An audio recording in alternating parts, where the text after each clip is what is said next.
Okay, I know it's been a hot second since I last uploaded, but over the past 2 weeks, Yogi and I were super busy enjoying ourselves over Thanksgiving.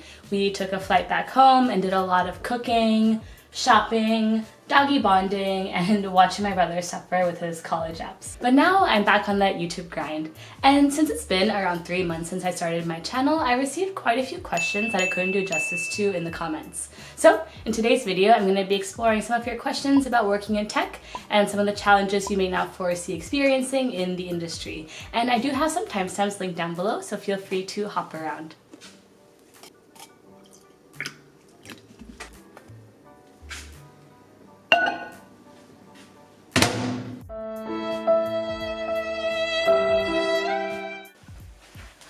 Okay, so first question is, have you ever, during school or your career, dealt with imposter syndrome?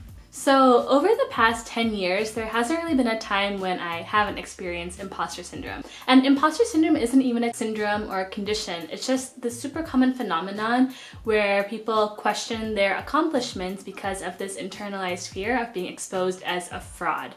And if you've seen the show Good Place, it's kind of like how Eleanor feels when she realized that she wasn't meant to be in heaven. There's been a big mistake. Wait, what? For me, this started in high school when I got into an elite boarding school. Everyone around me was a lot smarter than me, and I definitely felt like, especially as just some girl from the middle of Amish country, like I didn't belong there. And this feeling continued throughout college and skyrocketed when I started my full-time job as a software engineer. Before starting work, my office manager sent me this doc with all of my teammates. It listed all of their pictures of their faces with the insignia of their universities underneath. But all I could see were a bunch of men significantly older than me with names like UC Berkeley, Stanford, and MIT scattered across the PowerPoint. So for those first few months of work, I was super intimidated by my team and felt like the odd one out. And on top of that, I barely had any experience in tech with just one internship under my belt, so I felt even less prepared for the job. Almost every morning, I questioned my place on the team. I'd ask myself, what am I doing here? Am I even a real techie? My interview was probably a fluke. Why would all these Stanford PhDs even want me, just some girl with a bachelor's degree from a liberal arts school? And what I didn't realize is that a lot of my team felt this way in some way or another. And when I looked up to them, amazed at their skills in architecture or CSS, they themselves may have felt like they didn't know enough and had their own insecurities that led them to feel like a fraud. Over the duration of my software engineering job, I became more and more confident in my skills and realized my place on my team. And I realized the huge potential for learning from the collective experience of my teammates. Throughout this time, and even now after quitting my job, my imposter syndrome definitely hasn't diminished. And it'll probably follow me around throughout my life in different forms, but maybe that isn't a bad thing. The next question is, would you recommend going into tech? And please let me know why you quit your job. So when I switched my major to CS, I actually didn't know a lot about the tech industry. I switched majors because, frankly, the intro classes were easy and it was a lot more fun than my pre-med coursework. But as I embarked on my short-lived tech career, I realized that there's a lot of really appealing factors about the tech industry.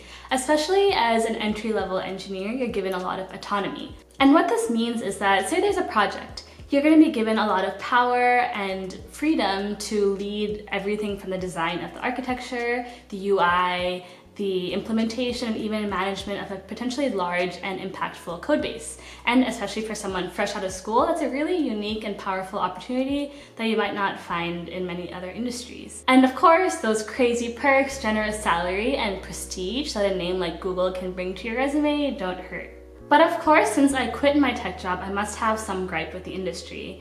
And for me, the main challenge that I faced was that I couldn't see how my career would pan out beyond the first, say, 5 years. As a new grad joining a tech company, you're super desirable. You're like a sponge that can absorb new information, and you have all this hot, fresh knowledge on the newest, most buzzword-worthy topics like machine learning and data science.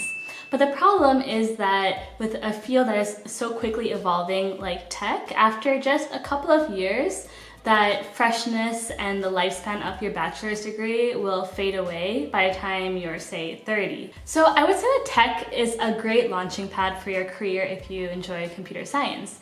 And even if after a year or two you realize it's not for you, it's a great starting point to pivot into other fields, especially since technical knowledge is becoming super desirable in pretty much every industry. And in terms of why I quit my job, it's pretty connected to what I just talked about. Ultimately, I quit my job because I wanted to have more control over the trajectory of my career in a manner that was exciting to me. And I wanted to be able to make a more direct impact that was on my own terms, which I couldn't see myself doing as a software engineer. And this has led me to start my company Haiku, which I've kind of mentioned in previous videos.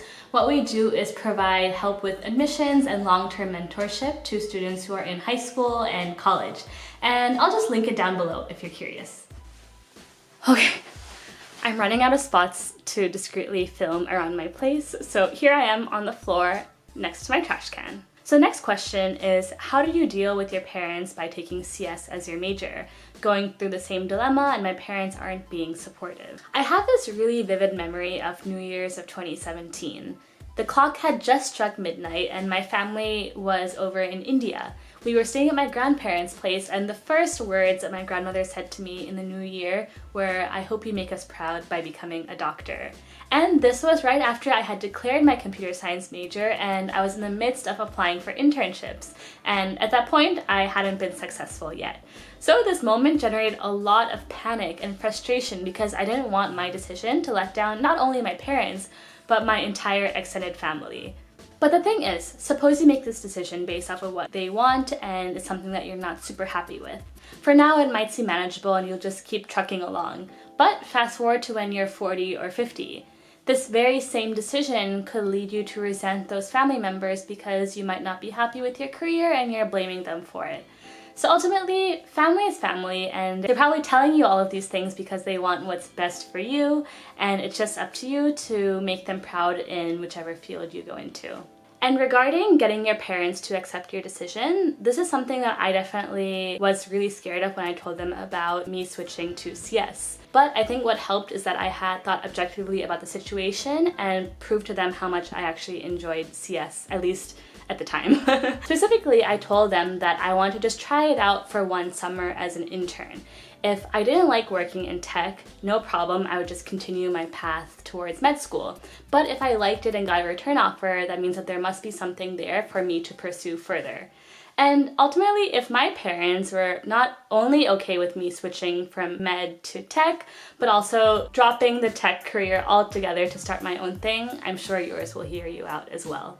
My camera battery is blinking red, so let's wrap this up super quickly. I hope you enjoyed this video, even though it's a little bit more casual than usual. If you did, please give it a like and a subscribe, and I'll be back pretty much every week going forward with more regular content about tech and mentorship. And until then, see ya!